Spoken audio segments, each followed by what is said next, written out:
You can't just find artists that do stuff like this. Ditko was a once in a generation, once in a lifetime person that he created it all visually.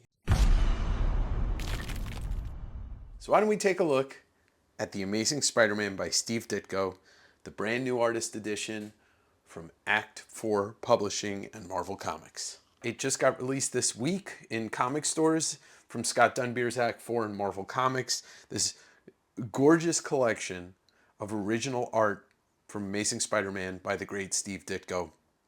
I have not opened this up yet. I've opened up for 2 pages, and then I wanted to look through this with you for the first time under the hot lights in the camera. This camera is like 4 feet off of the table. It is a large book for scope. Here is my arm. For size, I mean. So let's take a look through it and admire the beauty of original art from Steve Ditko and his, legendary Amazing Spider-Man run, the first 38 issues, plus Amazing Fantasy 15. You can see on the cover this beautiful piece that we will see inside, but the cover's beautiful spot gloss with those paste ups. Aunt May looking sensual as usual. I love these end pages, especially because you get that rare glimpse into where Spider-Man had pupils on his mask. And just glorious, beautiful art. And it's amazing to see what was preserved and what still exists that Scott Dunbier was able to scan and get in this book. You are going to be astonished. You are going to be, amazed. I think that's the word we're looking for. So let's get into it and go through it. So you can see the index of what's in here. Obviously not full issues because we're talking about art that's over 60 years old. But the first 11 pages of Amazing Fantasy 15 is in here. The Amazing Spider-Man by Steve Ditko, Artist Edition, is part of an ongoing series, one dedicated to showcasing the extraordinary artists in a format as special as their work deserves. So we get an introduction by Mark Ditko. I'm assuming that is, that's one of Steve's kids. And you can read that. You can pause it here, and you can read it if you like. And here we go. I will say, when I opened this up and I was holding it on my lap, just kind of getting ready to set this up here, I got a little emotional seeing this. And I've looked through Amazing Fantasy 15 in various different reprint formats, but just seeing this first page right here with the whiteout and the logo and the image of him in the suit and the silhouette here, I mean, you can't help but feel emotional looking at this piece of art and what's about to come. Amazing. April 1962. And, I guess they redrew, I don't know whose face that's supposed to be. I don't remember if that is an early Gwen Stacy or not, but we get Flash, we get Peter, and then we get the black silhouette of the spider and the man with the web. The thing about Ditko's art, and, I never used to be really, I wasn't a Ditko fan, even when I, maybe as recent as 10 years ago, but I started to see some of the larger format stuff, the Taschen edition of Amazing Spider-Man. He's one of a kind. Like all of his faces look unique, and he was very suited for this kind of coming out of the 50s and the baby boom generation, like looking at the way that people dressed. I kind of absolutely love it. But it is pretty amazing how clean some of these pages are. Like, just the art is super clean in the way that, like, there's not a ton of whiteout, and you're seeing your whiteout on text, which might have been some Stan Lee-isms put in or taken out or whatever. And here we go. This image is like iconic in its own right, and I think only Ditko really like his version of it in that pose is iconic. I think Ramita would do a great job with it too, but then after that, I don't think anybody could touch that pose. But they invented new poses. Yeah, here it is, the iconic moment where we know now, with great power comes great responsibility. But here, well, it was just like, fuck it. And look what happened. I love these poses. He's like a little chunky here. This one too, another great one with the giant spider head looking down and breaking the panel here with the spider web. You know, Ditko was a creative guy in so many ways, and you know, without him, I don't know if you get some of the weirdness that turns into the comic book language from here. And here it is, one of those rare panels where, yeah, he's angry, so we're going to give him pupils over the mask. But it's just lovely seeing this. Like, it still exists. Somebody owns this. Or it's in the Smithsonian, or whoever owns it. I mean, there's a lot of thank yous in the beginning of this. And then that iconic last panel where we get it. With great power, there must also come great responsibility. Nobody knew that this was going to become the most iconic superhero for Marvel.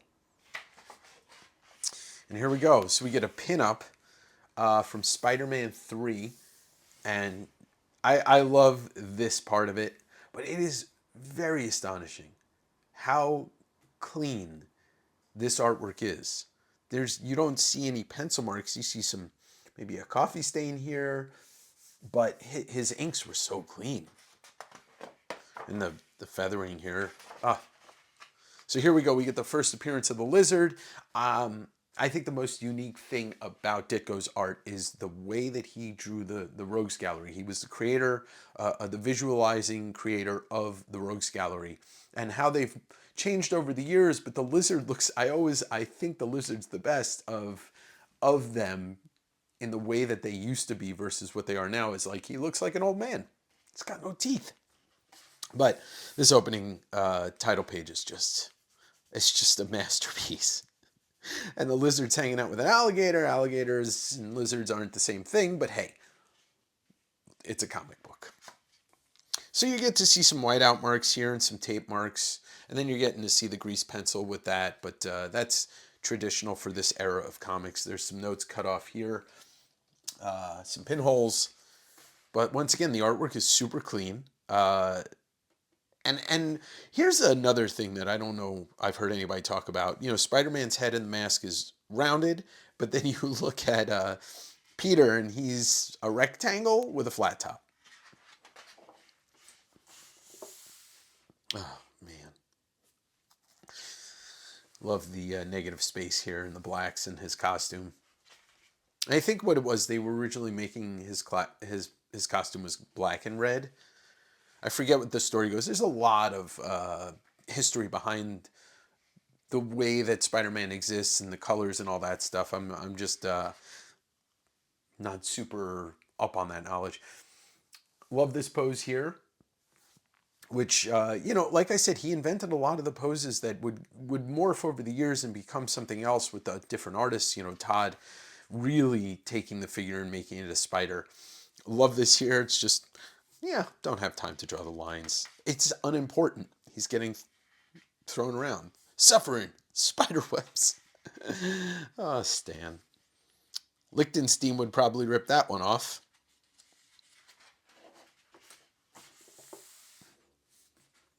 See, look, he looks like, I mean, it's very interesting design because it feels like maybe, you know, looking at these two, that Ditko was inspired by the early Universal Monsters movies and the way that they looked, because they were makeup and they did look like human monsters instead of just monsters. Look at the size of that snake. What the hell is a snake like that doing in Queens? My mom grew up in Queens. I don't remember going to visit my grandparents in Queens and seeing that kind of snake. Oh, I love that panel. Yeah, so he would, I mean, this is an effect that Ditko would really pioneer and be a huge part of. Him and Kirby did it, you know, Kirby with the Hulk, but I love this. I love this transformation. Yeah, he's just casually shooting. It is interesting, his shorthand in some of this stuff. You know, like without the lines, without the detail on the costume.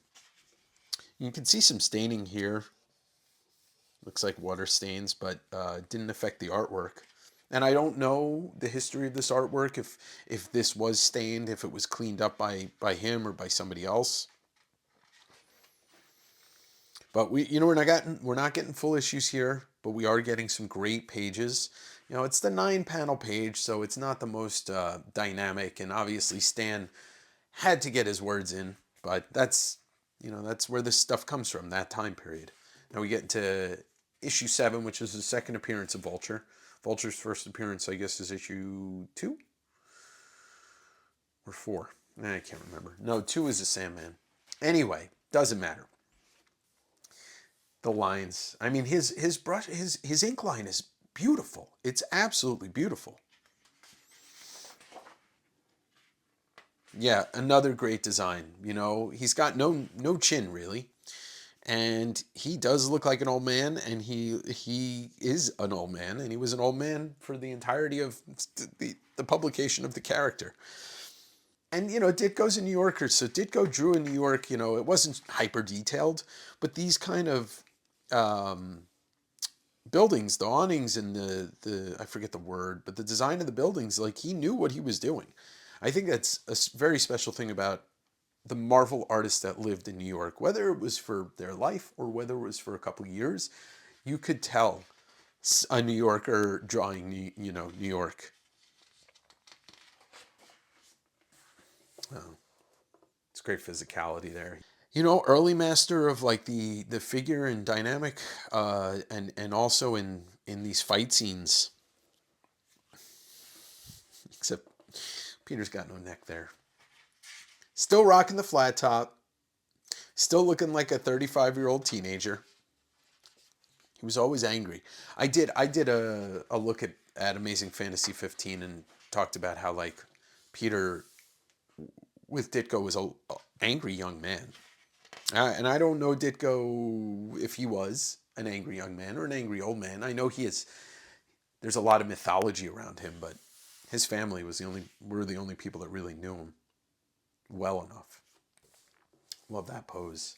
And then he jumps on the vulture and rides the vulture.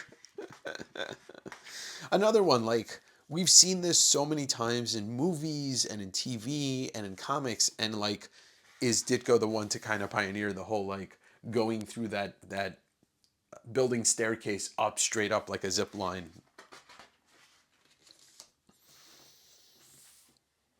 And I've never gotten to see most of these. I admittedly have not read all the Spider-Man books. I flipped through the ones, and I flipped through the Taschen one, but never really spent time looking at the artwork like this, especially uncolored.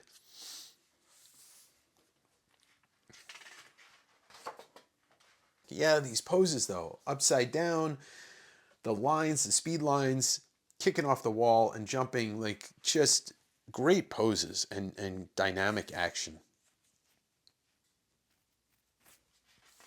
He inks this less, or maybe this is something's different about this. Like, the ink line, and then the less details, but almost looks like a different pen, which makes sense because he's trying to show that he's, like, trapped in a net or a web. So it looks, I don't know what's happening here. Okay, here we go. Now I've studied Kirby's faces. I've put out 2 zines about the faces that Kirby drew. Did Kirby have a hand in this? Did Kirby ink this? Did Kirby pencil this? Or were they just drawing very similarly? Because these, especially this one, looks like a Kirby face. This one doesn't, but these 2 do. Oh. Yeah, the web's here. So he just uses a different pen on it. A different inking tool. Okay, I mean, both Kirby and Ditko, but these ones stand out real well. Kirby would adopt the better title page later on in his career. Like I said, I've studied a lot of Kirby stuff. Ditko title pages are the fucking best. I mean, look at this. You get, like, all of the characters, some people randoms, and then you get Electro as, like, playing God, because this is the introduction of Electro. And what a title page. Some tanning on it, but, like, I guess the thing is about Spider-Man art, what still survived and what's still around, people took care of. You know, I've seen artwork from the 80s that looks way worse than this stuff. Electro design, fully realized. Fully realized. It hasn't, I mean, I know he's changed over the years in different iterations, but like the Electro I grew up with also looks like this. Yeah, just master poses. I mean, look at this one here at the angle. The spider sense going off, and then this guy taking a shot at him. I don't know who that is. It's just random guy. Because he's not on any other part of this page. And then he's just there. Kind of looks like Solomon Grundy. Born on a Monday. Now, here's the thing. This is like a trope of like comics from this time. Why does Electro need a gun? He's got electricity. Another great figure here. Another great pose. I have a new, over the last 5 to 10 years, I've gotten to like Ditko more, but I have a new found respect for his art and his ink line. Kind of looks like his head's on backwards there. Another great, well, see, this is a great 9-panel page, and you're getting a great, missed him, goes to hit him, gets caught, this guy hits him, like the flip, another dodge punch, and then he nails him. Like, these are just, this is fight scenes like, you don't even see this in half the comics that have existed in the last 30 years. I can think of a couple artists that really do dynamic fight scenes, but this is fantastic. Yeah, not a ton of marks on the page. You can see a white out here. Sorry if I'm getting my head in here. You can see some erase pencils on some of this, but it's pretty clean artwork. It is lovely to look at. Yeah, just, you know, I don't know much. You know, you can chime in the comments, but did he study like the circus and acrobats? Because even photo reference, like having a morgue file at this time, I don't know where you're getting to learn how to draw figures like this without looking in person. Here's an interesting one, and I wonder what the idea was to ink the shadow this way. Almost looks like scales, and it doesn't really look like that anywhere else. All right, here we go. So we get Doc Ock returning for Amazing Spider-Man 11. Great cover. You know, I look at this, especially the eyes here, and I see what Humberto Ramos was looking at when he did his Amazing Spider-Man run. That is a very much what Humberto Ramos would draw Spider-Man like. You know, and that's the thing as a kid, growing up in the Larson, McFarlane, Bagley era, I didn't have access to this except maybe in Marvel Tales, and I didn't realize it. Just everybody adored Ditko, and every one of those artists of my generation looked and took something from this and adapted into their Spider-Man. Aunt May, sexy, sexy. J. Jonah. See, J. Jonah, this is the mold. This is the mold right here for J. Jonah. Still got the flat top.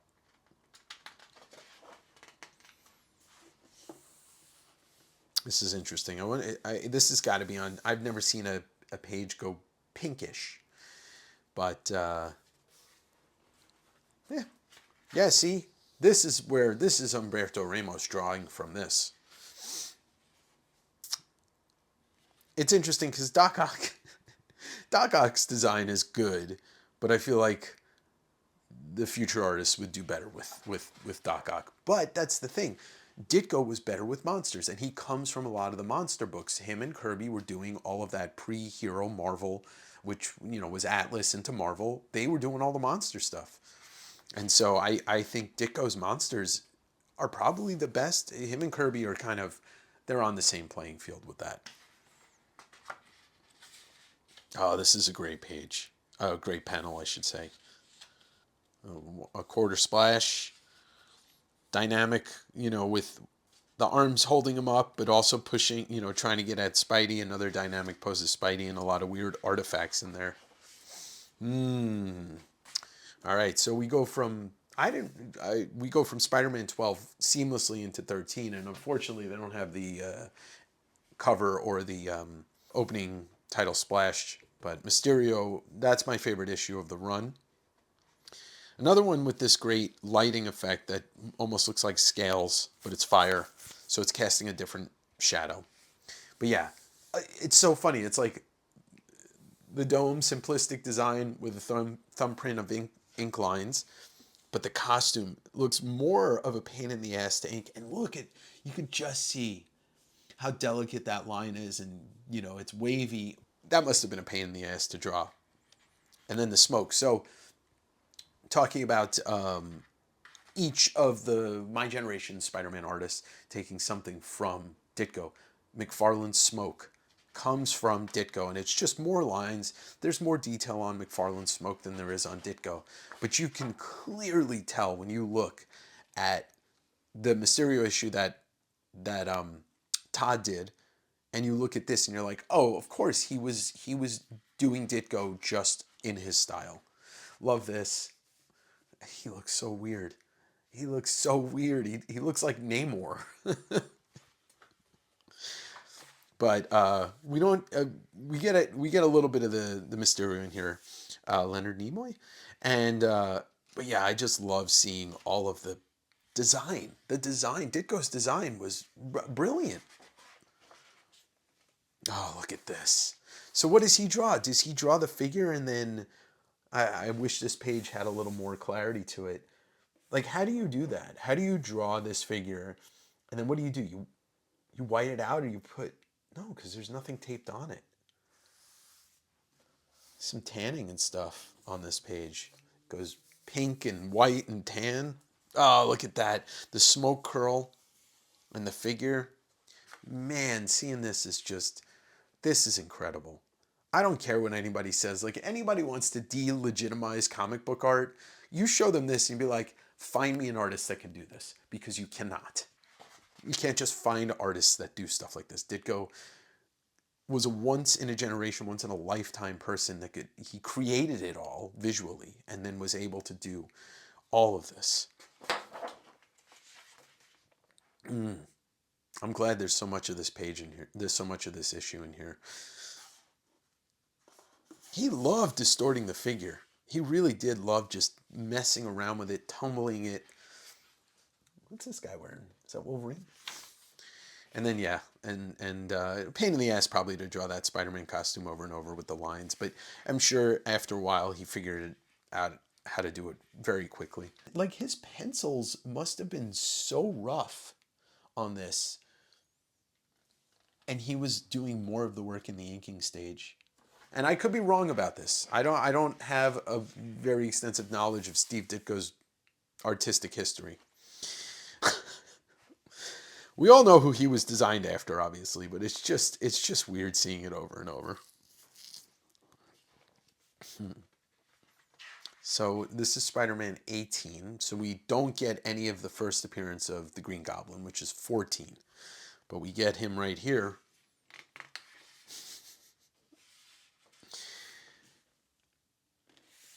Interesting. This guy's drawing sports figures, and then is that Joe Louis? I feel like that's a famous photo that I should know. A famous image. I think it is Joe Louis. Look at this. Just a figure everywhere. And such, like, this pose is crazy. It's just a simple, delicate, like, the outline of his back to the torso. And there you go. That's left over from those romance days. Amazing Spider-Man, Coming of the Scorpion. So, first appearance of the Scorpion, issue number 20. Scorpion's got an interesting design. Especially this. This is a weird... The tail is too short. I get it, because it's a perspective, but do love that it's... Right there. Another one, another great way to set the spider sense off. Yeah, so now his head's even bigger. I think Ditko just did not like drawing humans. I think he liked drawing women and monsters. and you know, Spider-Man and poses. But you go from this old big head, 20-something-year-old, 16-year-old, 35-year-old with that lighting, and then this, which would end up getting homaged by, I want to say, John Romita Jr., which is just a, you know, the lighting on that's great. And then there you go. We get all these weird poses and weird contorted. His back is kind of stretched out so the spider doesn't look right. That's a cool one. Jay Jonah looking like Adolf Hitler after he ate all of his methamphetamines. That's a weird pose there. One hand behind the back, arched over. I mean, this to me could have been anything. You know, this could be EC Comics, Crime Comics, whatever. And I think he made it as interesting as possible. But the amount of dialogue, this is why I have trouble reading books from this era. Because I'd rather just read a book if I wanted this much dialogue. I'd much rather just look at the art. Must have redrawn the drowning rat, or the rat that can breathe underwater, and the fish that could... What is happening here?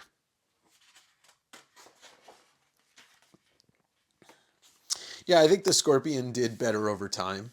I think the one thing that the Scorpion's missing is a sharp piercer on his tail, but it's still a cool character. Mac Gargan. Yeah, that pose would get different people drawing it. I think Romita did such a great job on, especially that issue number 75. No, 100. Both.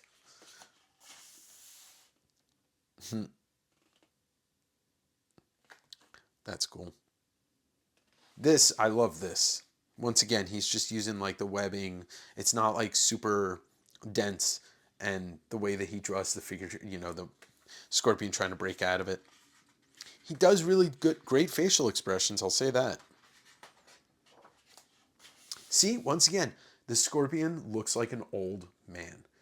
Ditko drew all of the human characters and the monster characters kind of looking like old men. I dig it. It's unique. This would also become a signature of Ditko when he went into Doctor Strange with these, I don't know what you want to call it, like shapes, lines, beams, mostly in Doctor Strange.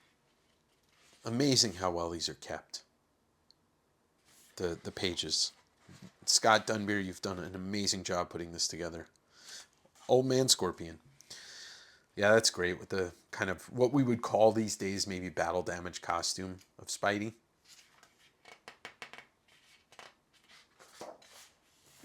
Another great facial expression.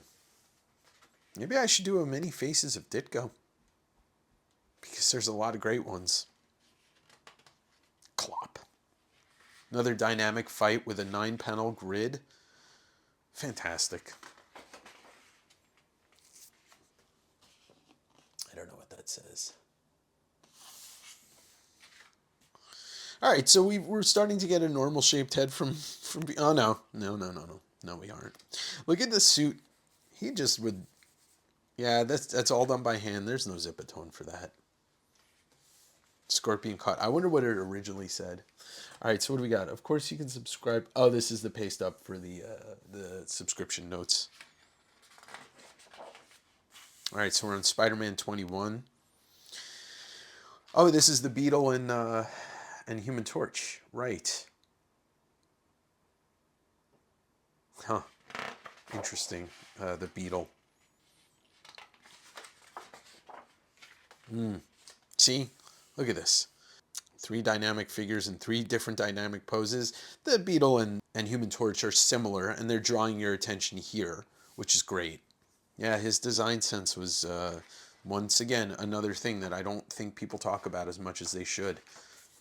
He did the floating heads, and I feel like that was his signature, because it's all over these books and these pages. Oh, what a hell of a pose.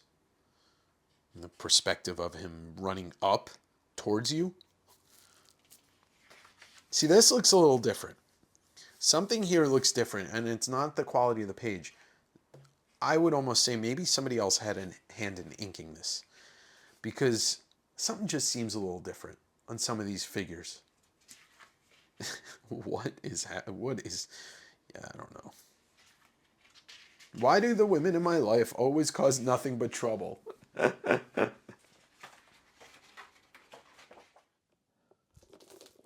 Oh, hello there. We'll get right back to the video. I want to let you know that I have a Patreon that supports both of my channels, Direct Edition and West Coast Davengers. For $5 a month, you can help contribute and support the channels. You get bonus videos from both channels. You get a chance to vote for a video that I record where I flip through a rare book.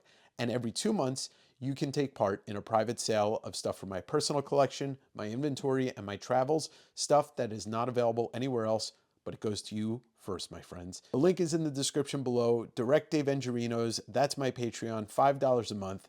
And now back to the video.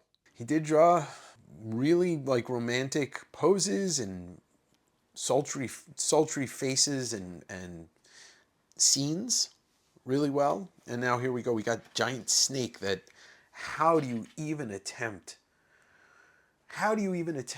to do this and draw like, okay, I'm gonna have Spider-Man take down a snake that's bigger than him and literally tie it in a knot.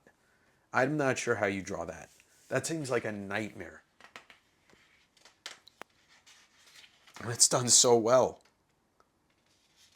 See, I think you could do an edition of this, the Spider-Man pages that Steve Ditko drew without words, and it would just be wordless strips that are amazing. You know, stuff like this, maybe not, but stuff like this, you don't need any words. Stan, you didn't need all of that dialogue. And for the flat top, okay, so I'm not old enough to know what 1962 and 63 and the 60s were, and maybe I can ask my parents, did everybody have a flat top in New York City?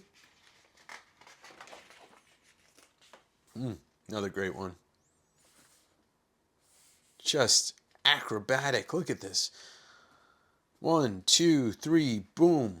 And then this. Here's your pumpkin bomb. Green Goblin, a fantastic design.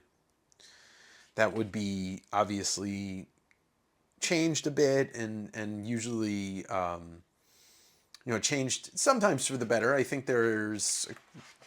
Todd McFarlane did a Green Goblin that was fantastic, and obviously Jazzy John Romita. But it starts with Ditko. Those ears are comically large. And the glider. Wow. Great facial expression. Look at this. Look at these 3 in a row. You got the profile expression, the head on, and then turning. And with these beautiful brush lines. Delicate. All right, so here's the pinup from Spider-Man 23, which is the cover of this book, and the floating heads. A Ditko signature. I love how Dr. Doom's in here. It's a shame there's no pages from Spider-Man 5 in here. So now we jump to Spider-Man 25 with another great title page, and that's the what the Spider Slayers cover.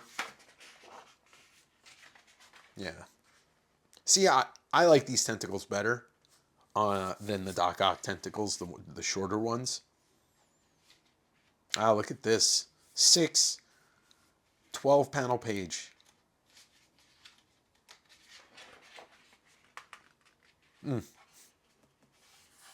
This here.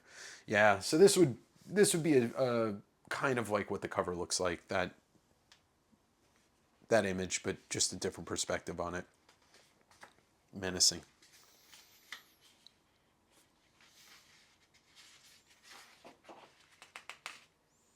Oh, look, it's Flash Gordon, except I think that's Flash Thompson. That's what Flash Gordon wears. Ooh, look at this one. The Crime Master's mask. Spider-Man 26 title page. Just amazing. 3 figures in a triangle formation, and Spidey on the question mark. And it opens with page 2 being that's an interesting one. That's a different 9-panel page. Blacks here. Another one, great facial expression, floating heads, the Ditko signatures, that ink line there, that brush line, I should say.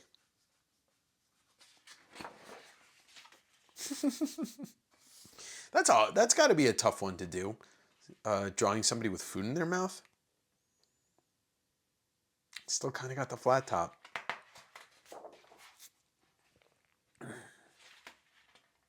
It's the Crime Master. I don't know where the Crime Master goes after this issue, but it's got an interesting design. Pretty simple, but at the same time, always covered in shadow. Or some light deficiency. Green Goblin just, gliding around New York City. Love this too. Love those poses. And he would use this pose for the cover. I think it's this one.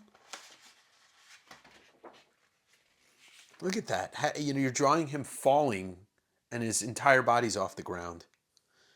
And then you're jumping out a window, flipping, standing on. How do you do that? Standing on the building and that. I never realized how amazing his figure work was, and the poses and the perspective and all of it combined into one thing. There's that Ditko smoke again. It's like a ribbon, but it's a ribbon of smoke. This is an interesting pose. It feels like a stance, like a musician or a rapper or something, like their stance. Classic. So that's one we haven't seen a ton of, and this would kind of go on to define like a classic Spider-Man pose.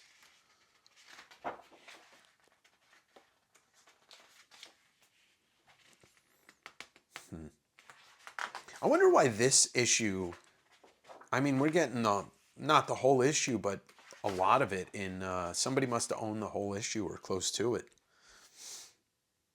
That's a great Green Goblin. See, you can see it well, that's interesting. But this one kind of be like the Green Goblin that Romita drew upon. So we get another. So this is the third appearance, I think, of Green Goblin, Spider-Man 27, or the fourth. I don't know. Maybe 26 was. Zit.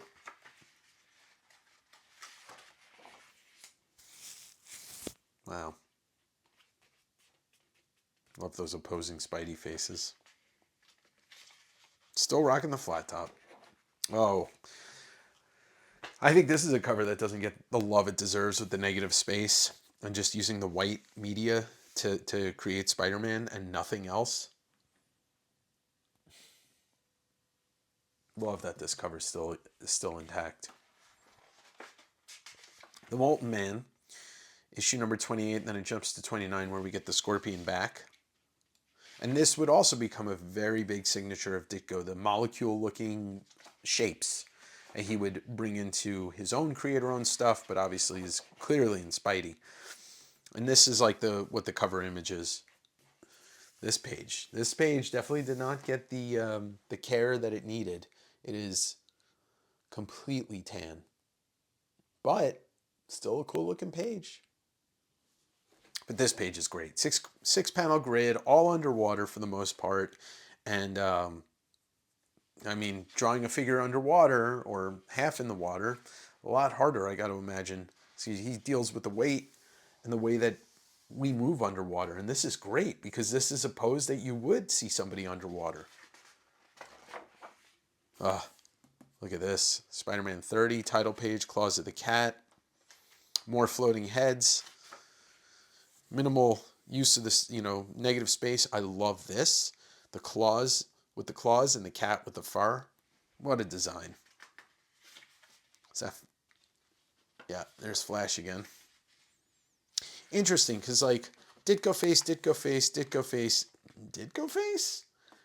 Changed it up here.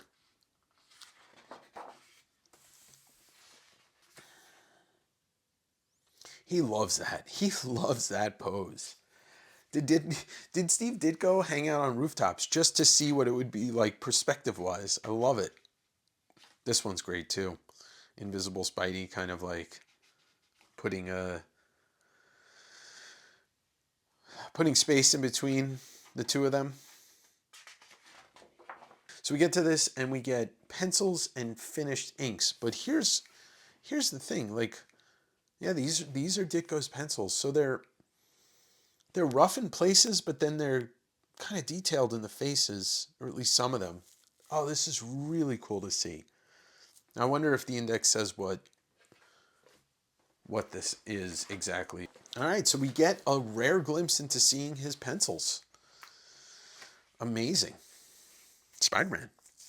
Obviously, all of the details done in the inking stage, and he was a master at the inks. Master. Just grid out the building, and then let's detail it in the inks. And you know, I see what maybe stuff that maybe Frank Miller kind of took from Ditko is stuff like that. Oh wow, look at these. This is like a whole different world. Oh, amazing to see his pencils. But he really did care about certain facial expressions in women. But even that's Harry. But the hair wasn't there. The hair gets there in the inking stage, which it completely erases the pencils. There's none of that line work there. It all goes horizontal.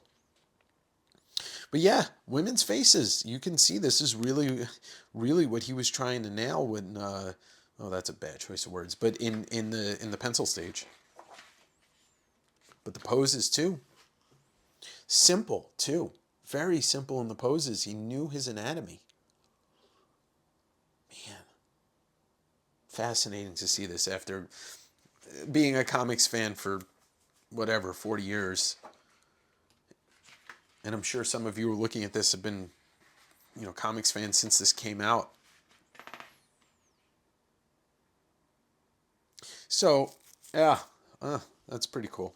If you look at this and you don't know you're looking at Spider-Man, is this like Cobra Commando? Another great pose we see every once in a while, and then yeah, what a hell of a page.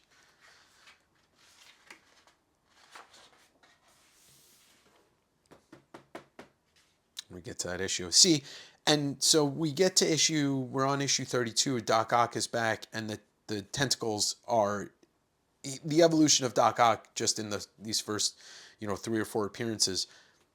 This is the Doc Ock that I would know more.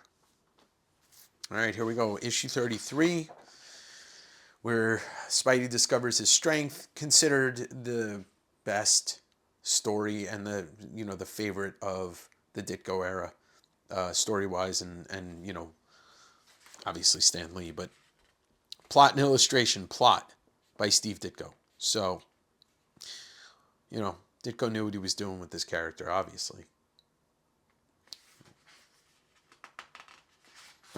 Yeah. Wow.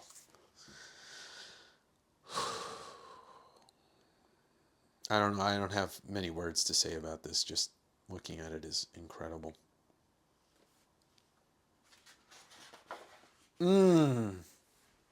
Man. I think I saw this page in person at the Marvel exhibit. Look at this. Just the way that the muscles and the anatomy of it, and you can feel the strength, and you can feel him pushing it up.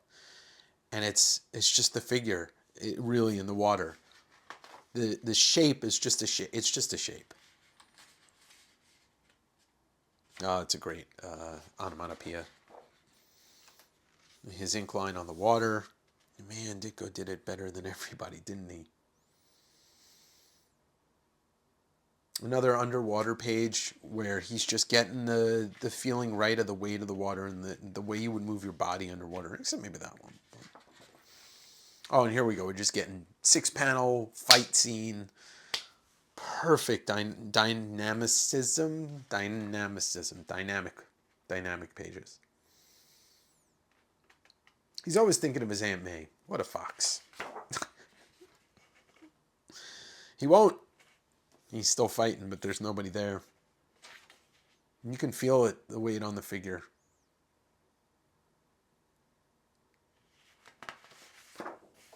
So awesome to see a lot of this issue in its original form.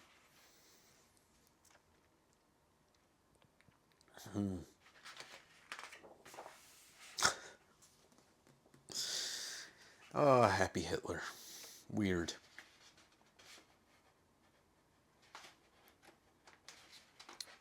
Betty Brant. Ooh, look at that. Once again, the facial expressions are just, they tell their own story. You don't need the text. I mean, you know, maybe for the plot, but not for really understanding what's happening.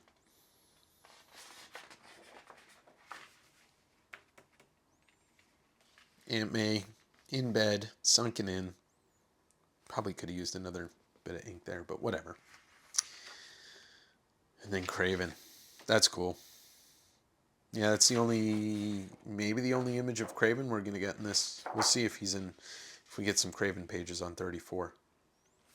And like, going back to the design of the Rogues Gallery, it's like, okay, how do we make this person stand out? Put him in this giant jacket with a lion's face and a lion's mane and make him stand out. And then, 50 years later, ruin him with a movie that makes no sense.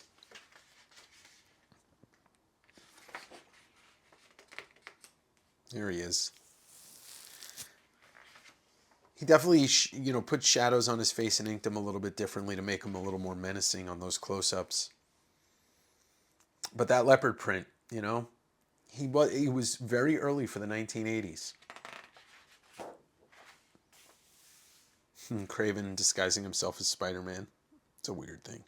Look at this page signed by Stan Lee. I think that was the only page that I saw signed. I would have noticed it. Awesome. So here we go with the fight scene with Craven. Great opposing poses here because they're coming around the corner of the building on each, trying to surprise the other one. But this, he just knew how to do it. Knew how to throw the weight into the punches and make the poses incredible. Look at that knockout punch. And that pose he had used on a cover, I believe. It might have been this cover for this issue. Yeah, I wish the covers were all in this. I love seeing original covers in these artist editions.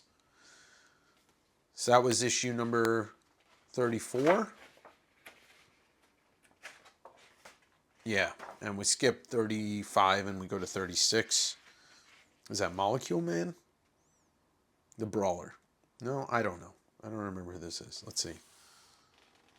He would always say the name of the villain, but it might be the Molecule Man.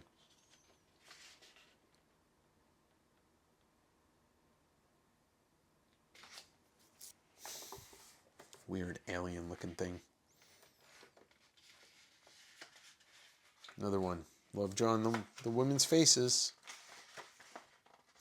Okay, doll. But if it bothers you again, just let me know.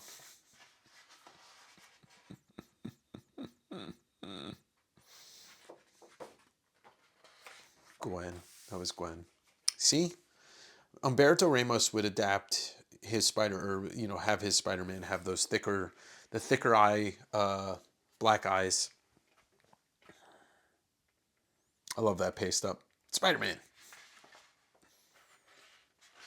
And there it is. That's the last issue. So this is 37. We close out the book a little bit about Steve. And he lived till he was 90. I mean, I lived in New York and I worked in the city when he was still living in the city. I wasn't going to his house or anything. And there we go. We got the end pages. Great pose. And there you have it. Steve Ditko, Spider-Man, Amazing Spider-Man Artist Edition by Act 4 Publishing and Scott Dunbier. A beautiful, beautiful collection. Hats off to you, Scott, and everybody else who was involved. Just glorious. And I know this isn't for everybody. I know it's not the most easy thing to store, and it's expensive, but this is a must-have for every Spider-Man fan.